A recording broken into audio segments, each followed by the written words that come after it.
पिछले 6 साल तो जिन्हें सारिया घट गिनतियां दबोच के रगड़ के रखा होया सी उसनूं उहदियां बरूहां ते जाके चैलेंज कर दिता है। उन्होंने वड्डे वड्डे संघर्ष जिहड़े ने जिथे स्टेट की माइट नाल कुचले ने उत्थे छल कपट नाल भी कुचले।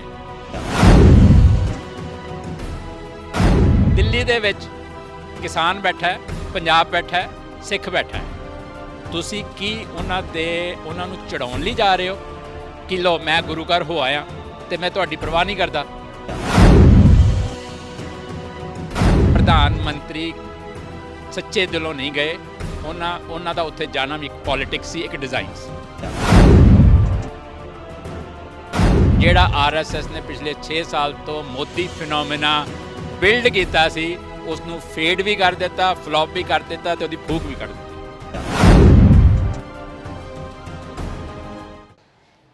दिल्ली के बॉर्डर के उत्ते इस वेले किसान संघर्ष सिखर ते है। सरकार बहुत सारिया मीटिंगां कर भी चुकी है तो अगे मीटिंगां दे लई सद्दे दिते भी जा रहे। एक बार इंज भी लगा सी शायद खड़ोत आ गई है, पर इस सब दे विच जदों असीं किसान अंदोलन की गल करते हैं अजे ये रण जितना बाकी है कि कानून रद्द हुंदे ने या नहीं हुंदे, पर बहुत कुछ जित्तिया जा चुका है जिहदे विच कह दिंदे आ कि समाजिक सद्भावना जिहड़ी पंजाब दे विच जित्ती गई इस अंदोलन के द्वारा वो मायने खेज है। हरियाणे दे नाल उत्थों दे लोकां दे नाल जिहड़ियां सांझां पैदा होईयां, दोबारा फिर जुड़ाव पैदा होया, वो मायने खेज है ते लोकां दे अंदर जिहड़ी सियासी तौर ते, समाजिक तौर ते धार्मिक तौर ते चेतना पैदा हुई है, ये भी मायने खेज है। तो इसे करके शायद दल खालसा दे वल्लों ते कुछ होर संगठनां दे वल्लों किसान नूं समुचे रूप दे विच कोई एक चेहरा नहीं बल्कि इस अंदोलन का समुचा चेहरा किसान नूं पर्सन ऑफ द ईयर जिहड़ा आ उस संबोधन के नाल जिहड़ा वो रखा गया और वो बकायदा अज जलंधर दे विच पोस्टर भी रिलीज़ किए गए। इस वेले दल खालसा तो कंवरपाल सिंह बिट्टू होरी साडे नाल मौजूद ने। बिट्टू जी, एक चेहरा इस अंदोलन का किसान, उन्होंने पर्सन ऑफ द ईयर कि इस साल का वो शख्स, वो चेहरा जिहड़ा सब तो ज़्यादा चर्चित भी है, प्रभावित करने वाला है तो असर पाने वाला भी है, सीधे तौर पर कह लीए ये बनाया गया। ये फुरना किहो जिहा सीगा कि किसान नूं असीं जिहड़ा वो पर्सन ऑफ द ईयर बनाउणा आ, उहदे पोस्टर छपवाने आ ते पोस्टर छपवा के वंडने आ। ते इहदे तो इलावा हुण तुसीं अज दिल्ली दे लई रवाना भी हो रहा ਸਿੰਘੂ बॉर्डर दे लई, आपां उहदे बाबत भी गल करांगे, पर पहिलां इस पोस्टर दे बारे जरूर दस दिओ। देखो, ये फुरना बहुत देर तो मेरे दिमाग से 9 साल पहला जदों अरब स्प्रिंग आया, अरब दे विच एक रेवोल्यूशन आया तो टाइम मैगजीन ने अपने कवर पेज ते the protester person of the year declare किया सी। उन्हें कहा सी इस साल का टाइम मैगजीन वालों the person of the year the protester है, और उहदे विच उन्हें भांत दे थावां ते जिथे जिथे प्रोटेस्ट होए सी उन्होंने एक प्रोटेस्टर मन के सब जगह ते ਵੱਖਰੇ ਵੱਖਰੇ ਖਿੱਤਿਆਂ ਦੇ ਵਿੱਚ ਜਿਹੜੇ ਪ੍ਰੋਟੈਸਟ ਹੋਏ ਸੀ, ਜਿਹੜੇ ਲੋਕਾਂ ਨੇ ਕੀਤੇ ਸੀ ਆਪਣੀ ਆਈਡੀਓਲੋਜੀ ਜਾਂ ਕਾਜ਼ ਨੂੰ ਲੈ ਕੇ, ਉਹਨੂੰ ਇੱਕ ਐਂਟੀਟੀ ਮੰਨ ਕੇ, ਇੱਕ ਵਿਅਕਤੀ ਮੰਨ ਕੇ ਦ ਪ੍ਰੋਟੈਸਟਰ ਉਹਨੂੰ person of the year declare ਕੀਤਾ ਸੀ। ਉਹ ਦਿਮਾਗ 'ਚ ਮੇਰੇ 9 ਸਾਲ ਪਹਿਲਾਂ ਦਾ ਮੇਰੇ ਦਿਮਾਗ 'ਚ ਬੈਠਾ ਹੋਇਆ ਸੀਗਾ ਅਤੇ ਮੈਂ ਉਹ ਮੈਗਜ਼ੀਨ ਵੀ ਸਾਂਭ ਕੇ ਰੱਖਿਆ 9 ਸਾਲ ਦਾ। ਠੀਕ ਹੈ, ਜਦੋਂ ਕਿਸਾਨ ਅੰਦੋਲਨ ਚੱਲਿਆ ਅਤੇ ਜਿਵੇਂ ਜਿਵੇਂ ਅੰਦੋਲਨ ਸਿਖਰਾਂ ਛੂੰਹਦਾ ਗਿਆ, ਇੱਕ ਇਤਿਹਾਸ ਸਿਰਜਦਾ ਗਿਆ। History is in the making, ये जे बन रही है। देखो अगे की हुंदा, आपां उहदी कियास राइयां पहलां नहीं करते, पर history is in the making. तो मेरे दिमाग 'च मैनूं 9 साल पहलां पढ़िया होया टाइम मैगजीन याद आ गया। हालांकि ये वैस्ट का कंसैप्ट है परसन ऑफ द ईयर, मैनूं उहदे एप्रोप्रिएट पंजाबी वर्ड भी नहीं सी मिल रहा कि मैं उहनूं की कहांगा कि जिहड़ा अंदोलनकारी किसान है, क्योंकि असी कल्ला किसान नूं नहीं कहा, असी क्या अंदोलनकारी किसान, संघर्षशील किसान जड़ा, ठीक है, जिहड़ा संघर्षशील किसान है उसनूं साल 2020 का महत्वपूर्ण शख्सियत, साल 2020 की सब तो अहम शख्सियत, किसी भी तरीके दे नाल तुसी किसी भी शब्दां दे नाल उन्हां नूं मुखातब हो जाओ, पर स्पिरिट ये है कि अंदोलनकारी किसान ने ना केवल पंजाब, हरियाणा, दिल्ली या देश के अंदर पूरी दुनिया के ਦਾ ਧਿਆਨ ਆਪਣੇ ਵੱਲ ਖਿੱਚ ਲਿਆ। और किस तरह खिंचिया उन्हें कि किसान ने एड्डी वड्डी माइट जिहदी चमक दमक ते बड़क सी जिस सरकार दी, ਪਿਛਲੇ 6 ਸਾਲ ਤੋਂ ਜਿਹਨੇ ਸਾਰੀਆਂ ਘੱਟ ਗਿਣਤੀਆਂ ਨੂੰ ਦਬੋਚ ਕੇ ਰਗੜ ਕੇ ਰੱਖਿਆ ਹੋਇਆ ਸੀ, ਉਸ ਨੂੰ ਉਹਦੀਆਂ ਬਰੂਹਾਂ ਤੇ ਜਾ ਕੇ ਚੈਲੰਜ ਕਰ ਦਿੱਤਾ ਹੈ। ਜਿਹੜਾ ਆਰਐਸਐਸ ਨੇ ਪਿਛਲੇ 6 ਸਾਲ ਤੋਂ ਮੋਦੀ ਫਿਨੋਮੀਨਾ ਬਿਲਡ ਕੀਤਾ ਸੀ, ਉਸ ਨੂੰ ਫੇਡ ਵੀ ਕਰ ਦਿੱਤਾ, ਫਲॉप ਵੀ ਕਰ ਦਿੱਤਾ ਤੇ ਉਹਦੀ ਫੂਕ ਵੀ ਕੱਢ ਦਿੱਤੀ। ਤੁਸੀਂ ਗੱਲ ਕੀਤੀ ਕਿ ਕੱਲਾ ਕਿਸਾਨ ਨਹੀਂ, ਅੰਦੋਲਨਕਾਰੀ ਕਿਸਾਨ। ਮੈਨੂੰ ਲੱਗਦਾ ਕਿਸਾਨ ਤਾਂ ਹਮੇਸ਼ਾ ਹੀ ਅੰਦੋਲਨ ਚ ਲੈਂਦਾ, ਬਸ ਉਹ ਵੱਖਰੀ ਗੱਲ ਹੈ ਕੋਈ ਪਹਿਲਾਂ ਉਹ ਆਪਣੇ ਨਿੱਜੀ ਹਿੱਤਾਂ ਲਈ ਜਾਂ ਆਪਣੀ ਖੇਤੀਬਾੜੀ ਲਈ ਸੰਘਰਸ਼ ਕਰਦਾ ਹੈ। ਇਸ ਵੇਲੇ ਸਮੂਹਿਕ ਰੂਪ ਦੇ ਵਿੱਚ ਸਾਂਝਾ ਸੰਘਰਸ਼ ਜਿਹੜਾ ਉਹਨੇ ਛੇੜਿਆ, ਹਿੱਤ ਸਾਰਿਆਂ ਦੇ ਜਿਹਦੇ ਵਿੱਚ ਸਾਂਝੇ ਹੈਗੇ, ਚਾਹੇ ਉਹ ਕਿਸਾਨੀ ਹੈ, ਚਾਹੇ ਕਿਸਾਨੀ ਤੋਂ ਇਲਾਵਾ ਛੱਡ ਕੇ ਪੰਜਾਬ ਦੀ ਆਰਥਿਕਤਾ ਦੀ ਰੀੜ੍ਹ ਹੈ ਇਸ ਵੇਲੇ ਖੇਤੀ, ਤੇ ਜੇ ਉਹ ਰੀੜ੍ਹ ਤੇ ਸੱਟ ਵੱਜਦੀ ਹੈ ਤੇ ਸਾਰਿਆਂ ਨੂੰ ਉਹਦਾ ਅਸਰ ਪਏਗਾ। ਪਰ ਇੱਕ ਗੱਲ ਜ਼ਰੂਰ ਕਰਨੀ ਬਣਦੀ ਹੈ ਕਿ ਇਸ ਅੰਦੋਲਨ ਦਾ ਜਿਹੜਾ ਹਾਸਲ ਹੈ ਕਿ ਇਕੱਲਾ ਇਸ ਕਰਕੇ ਨਹੀਂ ਉਹਨੇ ਚੁਣੌਤੀ ਦਿੱਤੀ ਹੈ ਸਰਕਾਰ ਨੂੰ, ਤਾਂ ਕਰਕੇ ਅਸੀਂ ਨੂੰ ਕਹਿ ਦਾਂਗੇ ਕਿ ਇਹ ਚਿਹਰਾ ਆ ਇਸ ਸਾਲ ਦਾ ਕਿਸਾਨ ਜਿਹੜਾ ਹੋਏਗਾ ਅੰਦੋਲਨਕਾਰੀ ਕਿਸਾਨ ਹੋਏਗਾ। ਮੈਨੂੰ ਲੱਗਦਾ ਕਿ ਜਿਹੜੀਆਂ ਉੱਥੇ ਸਾਂਝਾਂ ਪੈਦਾ ਕੀਤੀਆਂ, ਕੁਝ ਉਦਾਹਰਨਾਂ ਰੱਖੀਆਂ ਕਿ ਅੰਦੋਲਨ ਹੋਵੇ ਤਾਂ ਇਦਾਂ ਦਾ ਹੋਵੇ, ਨਹੀਂ ਤਾਂ ਨਾ ਹੋਵੇ। ਜਿਹੜੀ ਗੱਲ ਰੱਖੀ ਕਿ ਅਸੀਂ ਕੱਲਾ ਲੜਦੇ ਨਹੀਂ, ਆਪਣੇ ਨਾਲ ਜੋੜਦੇ ਵੀ ਹਾਂ। ਹਰਿਆਣਾ ਜਿਹਦੇ ਨਾਲ ਬਹੁਤ ਸਾਰੇ ਵੈਰ ਵਿਰੋਧ ਵੀ ਰਿਹਾ, ਉਹ ਹਰਿਆਣੇ ਵਾਲੇ ਤਾਊ ਭਾਊ ਦੇ ਨਾਲ ਆਣ ਕੇ ਬਹਿ ਗਏ ਆ, ਉਹ ਕਹਿੰਦੇ ਕੋਈ ਗੱਲ ਨਹੀਂ ਅਸੀਂ ਛੋਟੇ ਵੱਡੇ ਭਰਾ ਆ ਤੇ ਇਹ ਵੀ ਇੱਕ ਹਾਸਲ ਹੈ। ਮੈਂ ਇਹ ਗੱਲ ਸਾਰੀਆਂ ਇਹ ਪੋਜ਼ਿਟਿਵਿਟੀਜ਼ ਨੇ, ਸੰਘਰਸ਼ ਦੀਆਂ ਪੋਜ਼ਿਟਿਵਿਟੀਜ਼ ਨੇ। ਜਿਸ ਤਰੀਕੇ ਦੇ ਨਾਲ ਕਿਸਾਨ ਸੜਕਾਂ ਤੇ ਵਿਦਆਊਟ ਵੈਪਨਸ ਬੈਠਾ ਹੈ ਔਰ ਜਿਸ ਤਰੀਕੇ ਦੇ ਨਾਲ ਉਹਨੇ ਦੁਨੀਆ ਦੀ ਅਟੈਂਸ਼ਨ ਆਪਣੇ ਵੱਲ ਖਿੱਚ ਲਈ ਹੈ, ਮਤਲਬ ਦੁਨੀਆ ਦੇ ਵੱਖ-ਵੱਖ ਦੇਸ਼ਾਂ ਦੇ ਲਾਅ ਮੇਕਰਸ ਨੇ ਆਪਣੀ ਚਿੰਤਾ ਦਾ ਪ੍ਰਗਟਾਵਾ ਵੀ ਕਰ ਦਿੱਤਾ ਹੈ। ਈਵਨ ਕੈਨੇਡਾ ਦੇ ਪ੍ਰਾਈਮ ਮਿਨਿਸਟਰ ਨੇ ਵੀ ਹਾਂ ਦਾ ਨਾਰਾ ਮਾਰਿਆ। ਸੋ ਇਹ ਜਿਹੜੀਆਂ ਗੱਲਾਂ ਤੁਸੀਂ ਵੀ ਕਹੀਆਂ ਨੇ, ਇਹ ਸਾਰੀਆਂ ਪੋਜ਼ਿਟਿਵਿਟੀਜ਼ ਨੇ।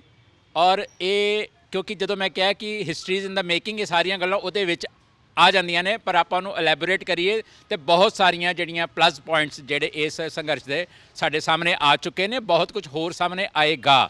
ਜਿੱਥੋਂ ਤੱਕ ਕਿਸਾਨ ਤੁਸੀਂ ਕਹਿ ਰਹੇ ਹੋ ਕਿ ਕਿਸਾਨ ਆਪਣੇ ਆਪ ਦੇ ਵਿੱਚ ਸੰਘਰਸ਼ੀਲ ਹੈ, ਉਹ ਠੀਕ ਹੈ, ਪਰ ਜਦੋਂ ਅਸੀਂ ਉਹਨੂੰ ਪਰਸਨ ਆਫ ਦਾ ਈਅਰ 2020 ਦਾ ਖਿਤਾਬ ਦੇ ਰਹੇ ਹਾਂ ਨਾ, 1 ਸਾਲ ਦੀ ਜਦੋਂ ਆਪਾਂ ਉਹਨੂੰ ਸੀਮਾਬੱਧ ਕਰ ਰਹੇ ਹਾਂ, ਤਾਂ ਫਿਰ ਉਹਦੇ 'ਚ ਜਿਹੜਾ ਇਸ ਸਾਲ ਦਾ ਜਿਹੜਾ ਉਹ ਅੰਦੋਲਨਕਾਰੀ ਕਿਸਾਨ ਜਿਹੜਾ ਮਤਲਬ ਇਸ ਵੇਲੇ ਅੰਦੋਲਨ ਕਰ ਰਿਹਾ ਆਪਣੇ ਹੱਕ ਲਈ, ਉਹ ਪ੍ਰਮੁਖਤਾ ਦੇ ਨਾਲ ਤੁਹਾਡੇ ਦਿਲੋਂ ਦਿਮਾਗ ਦੇ ਵਿੱਚ ਸਾਹਮਣੇ ਆਉਂਦਾ। ਅਦਰਵਾਈਜ਼ ਕਿਸਾਨ ਤਾਂ ਹਮੇਸ਼ਾ ਹੀ ਹੈ, ਉਹ ਤਾਂ 2019 'ਚ ਵੀ ਹੈ ਤੇ 2021 'ਚ ਵੀ ਹੋਏਗਾ। ਉਹਦਾ ਸੰਘਰਸ਼ ਵੀ ਕਦੀ ਸਰਕਾਰਾਂ ਦੀਆਂ ਨੀਤੀਆਂ ਦੇ ਨਾਲ, ਕਦੀ ਕੁਦਰਤ ਦੇ ਨਾਲ, ਉਹ ਸਾਰਾ ਚੱਲਦਾ ਰਹਿੰਦਾ। ਅੱਛਾ, ਇੱਕ ਚੀਜ਼ ਹੋ ਰਿਹਾ ਇਹਦੇ ਵਿੱਚ, ਤੁਸੀਂ ਕਹਿੰਦੇ ਆ ਬਹੁਤ ਸਾਰੀਆਂ ਪੋਜ਼ਿਟਿਵ ਚੀਜ਼ਾਂ ਨਿਕਲ ਕੇ ਆ ਰਹੀਆਂ ਨੇ, ਮੈਂ ਵੀ ਮੰਨਦਾ ਇਹਦੇ ਵਿੱਚੋਂ ਬਹੁਤ ਕੁਝ ਪੋਜ਼ਿਟਿਵ ਨਿਕਲ ਕੇ ਆ ਰਿਹਾ।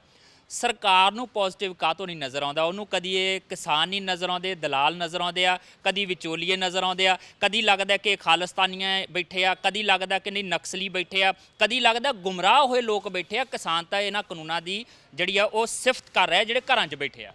ਦੇਖੋ, ਗਵਰਨਮੈਂਟ ਦੀ ਪ੍ਰੋਬਲਮ ਹੀ ਇਹ ਹੈ, ਉਹ ਗਲਤੀ ਕਰ ਬੈਠੀ ਹੈ। ਹੁਣ ਉਹ ਹਾਰ ਮੰਨਣਾ ਨਹੀਂ ਚਾਹੁੰਦੀ, ਹਾਰ ਹੋ ਚੁੱਕੀ ਹੈ, ਸਿਰਫ ਹਾਰ ਕਬੂਲਣਾ ਰਹਿ ਗਿਆ।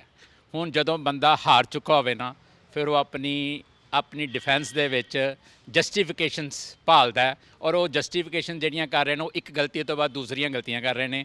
ਉਹ ਕਿਸਾਨ ਨੂੰ ਇਹ ਕਹਿ ਰਹੇ ਨੇ ਕਿ ਮੈਂ ਤੇਰੇ ਫਾਇਦੇ ਲਈ ਇਹ ਕਾਨੂੰਨ ਬਣਾਇਆ, ਤੈਨੂੰ ਸਮਝ ਨਹੀਂ ਆ ਰਹੀ, ਤੂੰ ਅਨਾੜੀ ਹੈ, ਤੂੰ ਬੱਚਾ ਹੈ, ਤੂੰ ਬੇਸਮਝ ਹੈ।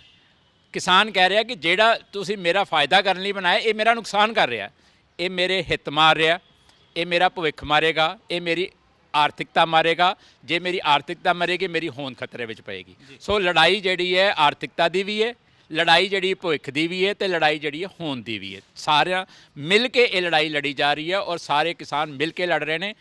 ਜਿਹੜਾ ਬੀਜੇਪੀ ਦਾ ਆਈਟੀ ਸੈੱਲ ਜਾਂ ਜਿਹੜੀਆਂ ਗਵਰਨਮੈਂਟ ਦੇ ਵਿੱਚ ਇੱਕ ਡਰਟੀ ਟ੍ਰਿਕਸ ਡਿਪਾਰਟਮੈਂਟ ਹੁੰਦਾ ਹੈ ਜੀ, ਜਿਹਨੂੰ ਕਹਿੰਦੇ ਨੇ ਡਰਟੀ ਟ੍ਰਿਕਸ ਡਿਪਾਰਟਮੈਂਟ, ਹਰ ਗਵਰਨਮੈਂਟ ਕੋਲ ਹੁੰਦਾ ਹੈ। ਕਿਸੇ ਵੀ ਸੰਘਰਸ਼, ਜਿੱਥੇ ਵੀ ਸੰਘਰਸ਼ ਉੱਠਦਾ, ਉਹਨੂੰ ਕਹਿੰਦੇ ਨੇ, ਅੰਗਰੇਜ਼ੀ ਕਹਿੰਦੇ ਨੇਮ ਕਾਲਿੰਗ, ਉਹਦੇ ਵੱਖਰੇ ਵੱਖਰੇ ਨਾਂ ਰੱਖੇ ਜਾਂਦੇ ਨੇ, ਉਹਨਾਂ ਨੂੰ ਟੈਗ ਕੀਤਾ ਜਾਂਦਾ ਪੁਰਾਣੇ ਚੱਲ ਰਹੇ ਸੰਘਰਸ਼ਾਂ ਦੇ ਨਾਲ। ਟੁਕੜੇ ਗੈਂਡ ਕਹਿਤਾ, ਉਹਨੂੰ ਕਹਿਤਾ ਮਾਓਵਾਦੀ ਹੈ, ਖਾਲਿਸਤਾਨੀ ਰੰਗ ਵਿੱਚ ਰੰਗ ਦਿੱਤਾ। ਵੀ ਤੁਸੀਂ ਦੱਸੋ ਵੀ ਖਾਲਿਸਤਾਨੀ ਕਿਸਾਨ ਨਹੀਂ, ਖਾਲਿਸਤਾਨੀ ਪੰਜਾਬ ਦੇ ਪੁੱਤ ਨਹੀਂ, ਕਿ ਉਹਨਾਂ ਨੂੰ ਆਪਣੇ ਕਿਸਾਨੀ ਦਾ, ਆਪਣੇ ਕਿਸਾਨ ਜਿਹੜੇ ਉਹਨਾਂ ਦੇ ਬਜ਼ੁਰਗ ਨੇ, ਭਰਾ ਨੇ, ਉਹਨਾਂ ਦੇ ਹਿੱਤ ਪਿਆਰੇ ਨਹੀਂ, ਕਿ ਉਹ ਇਨਸਾਨ ਨਹੀਂ, ਕਿ ਉਹ ਆਪ ਖੁਦ ਕਿਸਾਨ ਨਹੀਂ ਹੈ। ਸੋ ਜੇ ਉਹ ਆਪ ਕਿਸਾਨ ਨੇ, ਪੰਜਾਬ ਦੇ ਪੁੱਤ ਨੇ, ਉਹਨਾਂ ਦੇ ਬਾਪ ਦਾਦੇ ਕਿਸਾਨੀ ਕਰ ਰਹੇ ਨੇ, ਉਹਨਾਂ ਨੂੰ ਵੀ ਕਿਸਾਨੀ ਹਿੱਤ ਪਿਆਰੇ ਨੇ, ਪੰਜਾਬ ਦੇ ਹਿੱਤ ਪਿਆਰੇ ਨੇ, ਤੇ ਉਹ ਕਿਉਂ ਨਹੀਂ ਜਾਣਗੇ? ਨਾਲੇ ਵੱਡੀ ਗੱਲ ਉੱਥੇ ਉਹ ਥੋੜੀ ਮੰਗ ਕਰ ਰਿਹਾ, ਉਹਨਾਂ ਦੇ ਤਾਂ ਮਸਲਾ ਤਾਂ ਇੱਕੋ ਹੀ ਆ, ਕਿਸਾਨ ਬਣ ਕੇ ਗਏ ਨੇ ਤੇ ਮਸਲਾ ਇੱਕੋ ਹੀ ਆ ਕਿ ਇਹਨਾਂ ਕਾਨੂੰਨਾਂ ਨੂੰ ਵਾਪਸ ਲੈਣਾ। ਇੱਕ ਨੁਕਤਾ ਹੋਰ ਮੈਂ ਤੁਹਾਡੇ ਨਾਲ ਸਾਂਝਾ ਕਰਨਾ, ਕਿਉਂਕਿ ਤੁਸੀਂ ਧਾਰਮਿਕ ਜਿਹੜੇ ਮੁੱਦੇ ਹੁੰਦੇ ਆ ਬੜੀ ਬੇਬਾਕ ਤਰੀਕੇ ਨਾਲ ਉਹਨਾਂ ਦੇ ਟਿੱਪਣੀਆਂ ਕਰਦੇ। ਮੇਰਾ ਖਿਆਲ ਹੈ ਕਿ ਇਹਦੇ ਤੇ ਚਰਚਾ ਕਰਨੀ ਬਣਦੀ, ਤੁਹਾਡੇ ਤੋਂ ਟਿੱਪਣੀ ਲਈ ਜਾ ਸਕਦੀ ਹੈ। ਧਾਰਮਿਕ ਅਕੀਦਾ ਕਿਸੇ ਦਾ ਵੀ ਕਿਸੇ ਤਰੀਕੇ ਦਾ ਵੀ ਹੋ ਸਕਦਾ, ਕੋਈ ਵੀ ਕਿਤੇ ਵੀ ਜਾ ਸਕਦਾ। ਦਰਬਾਰ ਸਾਹਿਬ ਦੀ ਅਸੀਂ ਗੱਲ ਕਰਦੇ ਹਾਂ, 4 ਦਰਵਾਜ਼ੇ ਜਿਹੜੇ ਉਹਦੇ ਰੱਖੇ ਗਏ ਆ ਕਿ ਕੋਈ ਵੀ ਵਰਣ, ਕੋਈ ਵੀ ਦਿਸ਼ਾ ਦੇ ਵਿੱਚੋਂ ਕੋਈ ਵੀ ਵਿਅਕਤੀ ਆਣ ਕੇ ਉੱਥੇ ਨਤਮਸਤਕ ਹੋ ਸਕਦਾ। ਪ੍ਰਧਾਨ ਮੰਤਰੀ ਸ਼੍ਰੀ ਗੁਰੂ ਤੇਗ ਬਹਾਦਰ ਜੀ ਦੇ ਸ਼ਹੀਦੀ ਦਿਵਸ ਮੌਕੇ ਅਚਾਨਕ ਜਾਂਦੇ ਆ ਗੁਰਦੁਆਰਾ ਸਾਹਿਬ ਦੇ ਵਿੱਚ ਨਤਮਸਤਕ ਹੋਣ ਲਈ। ਚਰਚਾ 2 ਤਰੀਕੇ ਦੀ ਚੱਲਦੀ ਪਈ ਹੈ। ਇੱਕ ਤਾਂ ਕਿਹਾ ਜਾ ਰਿਹਾ ਕਿ ਅਚਾਨਕ ਕਿਉਂ ਜਿਹੜੇ ਆ ਉਹ ਆਏ ਨੇ, ਕੀ ਇਹਨਾਂ ਕਿਸਾਨ ਅੰਦੋਲਨ ਦੇ ਉੱਤੇ ਪ੍ਰਭਾਵ ਪਾਉਣ ਲਈ ਇਹ ਸਾਰਾ ਕੁਝ ਕੀਤਾ ਜਾ ਰਿਹਾ ਕਿਉਂਕਿ ਕੁਝ ਚੀਜ਼ਾਂ ਪਹਿਲਾਂ ਵੀ ਹੋਈਆਂ ਨੇ, ਜਾਂ ਇਹਨੂੰ ਪੋਜ਼ਿਟਿਵ ਤਰੀਕੇ ਨਾਲ ਹੀ ਦੇਖਿਆ ਜਾਵੇ ਕਿ ਇੱਕ ਪਾਸੇ ਉਹ ਸਾਰਾ ਕੁਝ ਚੱਲਦਾ ਪਰ ਦੂਜੇ ਪਾਸੇ ਜਿਹੜਾ ਪ੍ਰਧਾਨ ਮੰਤਰੀ ਗੁਰਦੁਆਰਾ ਸਾਹਿਬ ਦੇ ਵਿੱਚ ਆਣ ਕੇ ਨਤਮਸਤਕ ਵੀ ਹੋ ਰਿਹਾ। ਪ੍ਰਧਾਨ ਮੰਤਰੀ ਜਿਸ ਥਾਟ ਨੂੰ ਰਿਪਰੈਜ਼ੈਂਟ ਕਰਦੇ ਨੇ ਉਹਨੂੰ ਸਮਝਣਾ ਬਹੁਤ ਜ਼ਰੂਰੀ ਹੈ।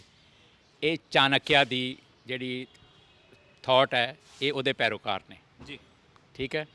ਸੋ ਇਹ ਛਲ ਕਪਟ ਇਹਨਾਂ ਨੂੰ ਬਹੁਤ ਚੰਗੀ ਤਰ੍ਹਾਂ ਆਉਂਦਾ ਅਤੇ ਇਹ ਇਹਨਾਂ ਨੇ ਵੱਡੇ ਵੱਡੇ ਸੰਘਰਸ਼ ਜਿਹੜੇ ਨੇ ਜਿੱਥੇ ਸਟੇਟ ਦੀ ਮਾਈਟ ਨਾਲ ਕੁਚਲੇ ਨੇ ਉੱਥੇ ਛਲ ਕਪਟ ਨਾਲ ਵੀ ਕੁਚਲੇ ਨੇ। ਛਲ ਕਪਟ ਦੀ ਨੀਤੀ ਇਹਨਾਂ ਨੂੰ ਆਉਂਦੀ ਹੈ।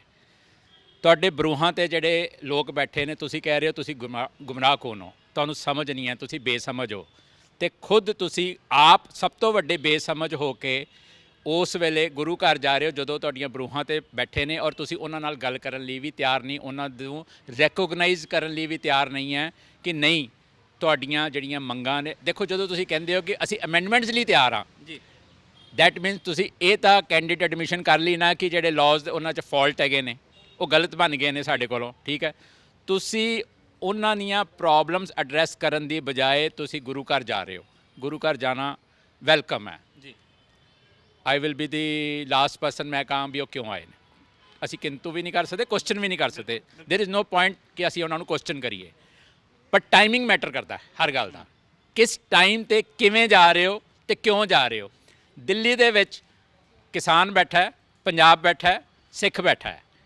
ਤੁਸੀਂ ਕੀ ਉਹਨਾਂ ਨੂੰ ਚੜਾਉਣ ਲਈ ਜਾ ਰਹੇ ਹੋ ਕਿ ਲਓ ਮੈਂ ਗੁਰੂ ਘਰ ਹੋ ਆਇਆ ਅਤੇ ਮੈਂ ਤੁਹਾਡੀ ਪਰਵਾਹ ਨਹੀਂ ਕਰਦਾ ਜੀ, ਠੀਕ ਹੈ। ਸੋ ਇਹ ਜਿਹੜਾ ਟਾਈਮਿੰਗ ਹੈ, ਜਿਸ ਤਰੀਕੇ ਦੇ ਨਾਲ ਗਏ ਨੇ, ਜਿਹੜੀ ਉਹਨਾਂ ਦੀ ਬੈਕਗਰਾਊਂਡ ਹੈ, ਜਿਹੜੀ ਮੈਂ ਤੁਹਾਨੂੰ ਪਹਿਲਾਂ ਦੱਸੀ ਚਾਣਕਿਆ ਵਾਲੀ, ਇਹ ਜਿਹੜੀ ਗੇਮਸ ਖੇਲਦੇ ਨੇ। ਸੋ ਸਟੇਟ ਉਹਨਾਂ ਦੇ ਕੋਲ ਹੈ। ਜਿਹੜੇ ਡਰਟੀ ਟ੍ਰਿਕਸ ਡਿਪਾਰਟਮੈਂਟ ਨਾਲ ਤੁਸੀਂ ਉਹਨਾਂ ਨੂੰ ਬਦਨਾਮ ਵੀ ਕਰ ਰਹੇ ਹੋ, ਖੁਦ ਵੀ ਆਪਣੇ ਆਪ ਚੰਗੇ ਸ਼ਬਦਾਂ ਦੇ ਨਾਲ ਉਹਨਾਂ ਨੂੰ ਨਿਖਿੱਧ ਰਹੇ ਹੋ ਅਤੇ ਆਪਣੇ ਡਰਟੀ ਟ੍ਰਿਕਸ ਡਿਪਾਰਟਮੈਂਟ ਕੋਲੋਂ ਉਹਨਾਂ ਦੀ ਨੇਮ ਕਾਲਿੰਗਸ ਕਰ ਰਹੇ ਹੋ। ਇੱਕ ਪਾਸੇ ਕਹਿ ਰਹੇ ਹੋ ਕਿ ਆਓ ਨਵੀਂ ਡੇਟ ਮਿੱਥੋ, ਦੂਜੇ ਪਾਸੇ ਤੁਸੀਂ ਉਗਰਾਹਾਂ ਨੂੰ ਕਹਿ ਰਹੇ ਹੋ ਕਿ ਤੂੰ ਆਪਣੀ ਫੰਡਿੰਗ ਦਾ ਹਿਸਾਬ ਦੇ।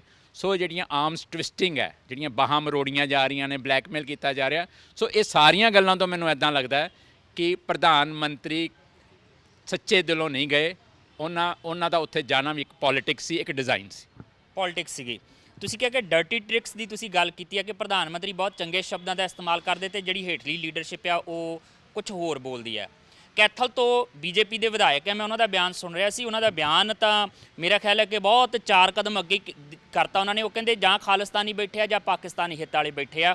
ਇਹਨਾਂ ਨੇ ਪਹਿਲਾਂ ਇੰਦਰਾ ਗਾਂਧੀ ਨੂੰ ਮਾਰਿਆ ਸੀ ਤੇ ਹੁਣ ਨਰਿੰਦਰ ਮੋਦੀ ਹੋਰਾਂ ਨੂੰ ਮਾਰਨ ਦੀ ਤਿਆਰੀ ਹੈ। ਇੱਦਾਂ ਦੀਆਂ ਬਿਆਨਬਾਜ਼ੀਆਂ ਵੀ ਆ ਰਹੀਆਂ ਨੇ। ਕੀ ਕਹੋਗੇ ਇੱਦਾਂ ਦੇ ਲੋਕਾਂ ਬਾਰੇ? ਕਿ ਜੇ ਉਹ ਕਮਲਾ ਤੇ ਅਸੀਂ ਉਹਦੇ ਨਾਲ ਕਮਲੇ ਨਹੀਂ ਹੋਣਾ। ਅਤੇ ਮੈਨੂੰ ਲੱਗਦਾ ਕਿ ਇੱਦਾਂ ਦੀ ਜਿਹੜੀਆਂ 3rd ਗ੍ਰੇਡ ਸਟੇਟਮੈਂਟਸ ਹੁੰਦੀਆਂ ਨੇ ਉਹ it is best to ignore. ਬਹੁਤ ਬਿਹਤਰ ਹੈ। ਅੱਛਾ, ਹੁਣ ਤੁਸੀਂ ਦਿੱਲੀ ਜਾ ਰਹੇ ਹੋ ਸਿੰਘੂ ਬਾਰਡਰ ਦੇ ਲਈ, ਉੱਥੇ ਧਰਨੇ ਦੇ ਵਿੱਚ ਸ਼ਾਮਲ ਹੋਵੋਗੇ। ਬਕਾਇਦਾ ਇਸ ਪੋਸਟਰ ਨੂੰ ਜਿਹੜਾ ਉੱਥੇ ਵੰਡਿਆ ਵੀ ਜਾਏਗਾ ਕਿਸਾਨਾਂ ਦੇ ਵਿੱਚ, ਤਾਂ ਕਿ ਇਹ ਵੀ ਮੈਨੂੰ ਲੱਗਦਾ ਕਿ ਉਹਨਾਂ ਨੂੰ ਇਸ ਗੱਲ ਦਾ ਅਹਿਸਾਸ ਹੋਏਗਾ ਕਿ ਹਾਂ ਸਾਨੂੰ ਰੈਕੋਗਨਾਈਜ਼ ਕੀਤਾ ਜਾ ਰਿਹਾ, ਸਾਡੇ ਅੰਦੋਲਨ ਨੂੰ ਰੈਕੋਗਨਾਈਜ਼ ਕੀਤਾ ਜਾ ਰਿਹਾ, ਉਹ ਸਾਡੇ ਆਪਣੇ ਬੰਦੇ ਕਰ ਰਹੇ ਆ। ਇਹ ਹੋਰ ਜ਼ਿਆਦਾ ਬਿਹਤਰ ਹੋਏਗਾ। ਉੱਥੇ ਜਾ ਕੇ ਕਿੱਦਾਂ ਦਾ ਯੋਗਦਾਨ, ਕੀ ਇਕੱਲਾ ਪੋਸਟਰ ਹੀ ਜਿਹੜਾ ਵੰਡਣਾ ਤੁਹਾਡਾ ਮਕਸਦ ਹੈ ਜਾਂ ਉੱਥੇ ਕੁਝ ਹੋਰ ਯੋਗਦਾਨ ਵੀ ਦੇ ਰਹੇ ਹੋ ਉਸ ਅੰਦੋਲਨ ਦੇ ਵਿੱਚ ਸ਼ਾਮਲ ਹੋ ਕੇ? ਅਸੀਂ ਪਹਿਲੇ ਦਿਨ ਤੋਂ ਉੱਥੇ ਹੀ ਹਾਂ। ਸਾਡੇ ਪ੍ਰਧਾਨ ਸਾਹਿਬ ਹੁਣ ਵੀ ਉੱਥੇ ਹੀ ਨੇ। ਅਸੀਂ ਬਹੁਤ ਦਿਨਾਂ ਤੋਂ ਉੱਥੇ, ਸਾਡੇ ਮਤਲਬ ਜਿਹੜੀਆਂ ਯੂਨਿਟਸ ਉੱਥੇ ਬੈਠੀਆਂ ਨੇ। ਇਹ ਤਾਂ ਅਸੀਂ ਇੱਕ ਨਵਾਂ ਸਾਡੇ ਮਨ ਦੇ ਵਿੱਚ ਇੱਕ ਆਈਡੀਆ ਸੀ, ਉਸ ਨੂੰ ਇੱਥੇ ਅਸੀਂ ਆਏ, ਪੋਸਟਰ ਛਪਵਾਏ, ਤੁਹਾਡੇ ਮਾਧਿਅਮ ਰਾਹੀਂ ਉਹਨਾਂ ਤੱਕ ਗੱਲ ਪਹੁੰਚਦੀ ਕੀਤੀ। ਔਰ ਮੈਂ ਇੱਕ ਗੱਲ ਹੋਰ ਤੁਹਾਡੇ ਮਾਧਿਅਮ ਰਾਹੀਂ ਕਰਨਾ ਚਾਹੁੰਦਾ ਕਿ ਅਸੀਂ ਦੂਸਰੀਆਂ ਸੰਸਥਾਵਾਂ ਨੂੰ ਵੀ ਇਹ ਕਹਾਂਗੇ, SGPC ਤੋਂ ਲੈ ਕੇ ਜਿਹੜੀਆਂ ਦੂਜੀਆਂ ਸੰਸਥਾਵਾਂ, ਉਹ ਵੀ ਇਸੇ ਤਰੀਕੇ ਦਾ ਮਾਨ ਸਨਮਾਨ ਪ੍ਰੋਟੈਸਟਿੰਗ ਫਾਰਮਰਸ ਨੂੰ ਇਹ ਖਿਤਾਬ ਦੇ ਕੇ ਜਾਂ ਇਸ ਤਰ੍ਹਾਂ ਦਾ ਕੋਈ ਮਿਲਦਾ ਜੁਲਦਾ ਖਿਤਾਬ ਦੇ ਕੇ ਜ਼ਰੂਰ ਦੇਣ। ਕਿਉਂਕਿ ਇਸ ਵੇਲੇ ਉੱਥੇ ਬੈਠੇ ਕਿਸਾਨ ਨੂੰ ਜਿੱਥੇ ਆਪਣੇ ਹੱਕ ਚਾਹੀਦੇ ਨੇ, ਜਿੱਥੇ ਉਹਨੂੰ ਇਹ ਖੇਤੀ ਜਿਹੜੇ ਉਜਾੜ ਕਾਨੂੰਨ ਨੇ ਇਹ ਰੱਦ ਉਹ ਦੇਖਣਾ ਚਾਹੁੰਦਾ, ਉੱਥੇ ਉਹਨੂੰ ਲੋਕਾਂ ਵੱਲੋਂ ਇੱਕ ਹੌਸਲਾ ਅਫਜ਼ਾਈ ਦੀ ਵੀ ਲੋੜ ਹੁੰਦੀ ਹੈ। ਜਿਹੜੇ ਲੋਕ ਇਸ ਕਾਜ਼ ਲਈ ਉੱਥੇ ਜਾਂਦੇ ਹੋਏ ਰਸਤਿਆਂ ਦੇ ਵਿੱਚ ਜਿਨ੍ਹਾਂ ਦੀ ਡੈਥ ਹੋ ਗਈਆਂ ਨੇ, ਕੈਜੂਅਲਟੀਜ਼ ਹੋ ਗਈਆਂ ਨੇ, ਉਹਨਾਂ ਦੀ ਵੀ ਰੈਕੋਗਨੀਸ਼ਨ ਬਹੁਤ ਜ਼ਰੂਰੀ ਹੁੰਦੀ ਹੈ ਇੰਸਟੀਟਿਊਸ਼ਨਸ ਵੱਲੋਂ। ਸੋ ਸਾਡੀ ਅਪੀਲ ਹੈ ਇੰਸਟੀਟਿਊਸ਼ਨਸ ਨੂੰ, SGPC ਤੇ ਸਾਰੀਆਂ ਦੂਜੀਆਂ ਨੂੰ, ਕਿ ਤੁਸੀਂ ਜਿਹੜਿਆਂ ਦੀ ਡੈਥਸ ਹੋ ਗਈਆਂ ਨੇ ਉਹਨਾਂ ਨੂੰ ਓਨ ਕਰੋ, ਉਹਨਾਂ ਨੂੰ ਰੈਕੋਗਨਾਈਜ਼ ਕਰੋ, ਤੇ ਜਿਹੜੇ ਉੱਥੇ ਬੈਠੇ ਨੇ ਉਹਨਾਂ ਨੂੰ ਵੀ ਰੈਕੋਗਨਾਈਜ਼ ਕਰੋ, ਤੇ ਕਿਸੇ ਨਾ ਕਿਸੇ ਰੂਪ ਦੇ ਵਿੱਚ ਉਹਨਾਂ ਨੂੰ ਵੀ ਇਸ ਤਰੀਕੇ ਦਾ ਪਰਸਨ ਆਫ ਦ ਈਅਰ ਖਿਤਾਬ ਦੇ ਕੇ ਉਹਨਾਂ ਦਾ ਹੌਸਲਾ ਅਫਜ਼ਾਈ ਕੀਤੀ ਜਾਵੇ, ਉਹਨਾਂ ਨੂੰ ਮਾਨ ਸਨਮਾਨ ਦਿੱਤਾ ਜਾਵੇ ਘੱਟੋ, ਕਿਉਂਕਿ ਅਸੀਂ ਉਹਨਾਂ ਦੇ ਮਾਣ ਕਰਦੇ ਹਾਂ ਜਿਨ੍ਹਾਂ ਨੇ ਐਡਾ ਵੱਡਾ ਜਿਹੜੀ ਜਿਹਨੂੰ BJP ਦੀ ਤੋਪ ਸੀ ਨਾ, ਉਹ ਖੁੰਡੀ ਕੀਤੀ ਹੈ। ਤੋਪ ਖੁੰਡੀ ਕੀਤੀ ਸੀਗੀ, ਤੋਪ ਦਾ ਮੂੰਹ ਮੋੜਤਾ। ਇਹ ਮੇਰਾ ਆਖਰੀ ਸਵਾਲ ਹੋਣਾ ਸੀ। ਮੇਰਾ ਇਰਾਦਾ ਸੀਗਾ ਕਿ ਇੱਦਾਂ ਹੀ ਇੱਕ ਚੰਗੀ ਗੱਲ ਦੇ ਨਾਲ ਆਪਾਂ ਗੱਲ ਨੂੰ ਵਿਰਾਮ ਦੇ ਦਈਏ, ਪਰ ਤੁਸੀਂ ਸ਼੍ਰੋਮਣੀ ਕਮੇਟੀ ਦਾ ਜ਼ਿਕਰ ਕੀਤਾ। ਪਤਾ ਨਹੀਂ ਕਿਉਂ ਬੀਬੀ ਜਗੀਰ ਕੌਰ ਦਾ ਉਹ ਬਿਆਨ ਮੇਰੇ ਧਿਆਨ 'ਚ ਇੱਕਦਮ ਆ ਗਿਆ, ਜਦੋਂ ਉਹ ਕਹਿੰਦੇ ਸਾਡੇ ਹੀ ਬਿਠਾਏ ਹੋਏ ਆ ਉਹ ਕਿਸਾਨ ਜਥੇਬੰਦੀਆਂ ਵਾਲੇ। ਤਾਂ ਉਹ ਦੇਖੋ 20 ਸਾਲ ਤੇ ਮੈਨੂੰ ਵੀ ਹੋ ਗਏ ਨੇ ਮੀਡੀਆ ਨਾਲ ਡੀਲ ਕਰਦਿਆਂ। ਹੁਣ ਉਹਨੇ ਕਿਹਾ ਕੀ ਤੇ ਤੁਸੀਂ ਛਾਪਿਆ ਕੀ ਹੈ, ਹੁਣ ਇਸ ਦੇ ਪਿੱਛੇ ਆਪਾਂ ਨਹੀਂ ਜਾਂਦੇ, ਪਰ ਉਹ ਬਾਅਦ ਵਿੱਚ ਉਹਨੂੰ ਤੁਸੀਂ ਸਪਸ਼ਟੀਕਰਨ ਦੇਣ ਤੇ ਲਾਤਾ। ਉਹਨੇ ਸਪਸ਼ਟੀਕਰਨ ਦੇ ਦਿੱਤਾ, ਜਦੋਂ ਉਹਨੇ ਦੇ ਦਿੱਤਾ ਸਪਸ਼ਟੀਕਰਨ ਤੇ ਓਕੇ ਫਾਈਨ, ਜਿਹੜਾ ਵਿਵਾਦ ਹੈ ਉਹ ਖਤਮ ਹੈ। ਫਿਲਹਾਲ ਕੁੱਲ ਮਿਲਾ ਕੇ ਕਿਹਾ ਜਾ ਸਕਦਾ ਹੈ ਕਿ ਇਸ ਅੰਦੋਲਨ ਦਾ ਸਮਰਥਨ ਹਰ ਕੋਈ ਆਪਣੇ ਤਰੀਕੇ ਨਾਲ ਕਰ ਰਿਹਾ ਹੈ। ਤਰੀਕਾ ਵੱਖਰਾ ਹੋ ਸਕਦਾ ਹੈ, ਸਾਧਨ ਵੱਖਰਾ ਹੋ ਸਕਦਾ ਹੈ, ਪਰ ਘੱਟੋ ਘੱਟ ਕੌਜ਼ ਜਿਹੜਾ ਆ, ਕਾਰਨ ਜਿਹੜਾ ਆ, ਮਕਸਦ ਜਿਹੜਾ ਆ, ਉਹ ਇੱਕੋ ਹੀ ਹੈ ਕਿ ਇਸ ਅੰਦੋਲਨ ਨੂੰ ਨਾ ਸਿਰਫ ਸਮਰਥਨ ਦੇਣਾ ਆ, ਬਲ ਪ੍ਰਦਾਨ ਕਰਨਾ ਆ, ਬਲਕਿ ਜਿਸ ਕਾਰਨ ਦੇ ਲਈ ਇਹ ਅੰਦੋਲਨ ਛੇੜਿਆ ਗਿਆ ਉਸ ਅੰਦੋਲਨ ਦੇ ਵਿੱਚ ਉਸ ਮਕਸਦ ਨੂੰ ਪੂਰਾ ਕਰਨ ਲਈ ਵੀ ਜਿੰਨਾ ਹੋ ਸਕਦਾ ਆਪਣਾ ਸਹਿਯੋਗ ਦੇਣਾ। ਹੁਣ ਨਿਰਭਰ ਕਰਦਾ ਆ ਕਿ ਸਰਕਾਰ ਇਸ ਅੰਦੋਲਨ ਨੂੰ ਖਤਮ ਕਰਵਾਉਣ ਲਈ ਕੀ ਕਿਸਾਨਾਂ ਦੀਆਂ ਮੰਗਾਂ ਦੇ ਮੁਤਾਬਕ ਮੰਗਾਂ ਮੰਨ ਕੇ ਹੀ ਇਹਨੂੰ ਖਤਮ ਕਰਵਾ ਦਿੰਦੀ ਹੈ, ਜਾਂ ਕੋਈ ਰਾਹ ਹੋਰ ਲੱਭਿਆ ਜਾਂਦਾ ਆ। ਇਹ ਫਿਲਹਾਲ ਆਉਣ ਵਾਲੇ ਦਿਨਾਂ 'ਚ ਜਿਹੜੇ ਫੈਸਲੇ ਹੋਣਗੇ ਉਹਨਾਂ ਫੈਸਲਿਆਂ ਦੇ ਬਾਰੇ ਤੁਹਾਨੂੰ ਜਾਣੂ ਕਰਵਾਉਂਦੇ ਰਵਾਂਗੇ। ਇਹਨੇ ਨਾਲ ਹੀ ਇਜਾਜ਼ਤ ਦਿਓ ਜਸਵੀਰ ਨੂੰ ਤੇ ਮੇਰੇ ਸਹਿਯੋਗੀ ਪ੍ਰਵੀਨ ਬੌਬੀ ਨੂੰ। ਫਿਰ ਮੁਲਾਕਾਤ ਹੋਏਗੀ। ਦੇਖਦੇ ਰਹੋ TV ਪੰਜਾਬ। ਸਤਿ ਸ਼੍ਰੀ ਅਕਾਲ ਜੀ, ਮੈਂ ਨਿਰਮਲ ਮਾਨ ਪੂਰਾ ਟੈਕਸਟਾਈਲ ਤੋਂ। ਇਹ ਤੁਸੀਂ ਵੀਡੀਓ ਦੇਖ ਰਹੇ ਸੀ TV ਪੰਜਾਬ ਦੇ ਉੱਤੇ। ਇਹੋ ਜਿਹੇ ਹੋਰ ਜਾਣਕਾਰੀ ਭਰਪੂਰ ਵੀਡੀਓ ਦੇਖਣ ਵਾਸਤੇ TV ਪੰਜਾਬ ਦੇ ਚੈਨਲ ਨੂੰ ਸਬਸਕ੍ਰਾਈਬ ਕਰੋ ਤੇ ਨਾਲ ਹੇਠ ਦਿੱਤੇ ਹੋਏ ਬੈਲ ਆਈਕਨ ਦੇ ਬਟਨ ਦਬਾਓ। ਸਤਿ ਸ਼੍ਰੀ ਅਕਾਲ।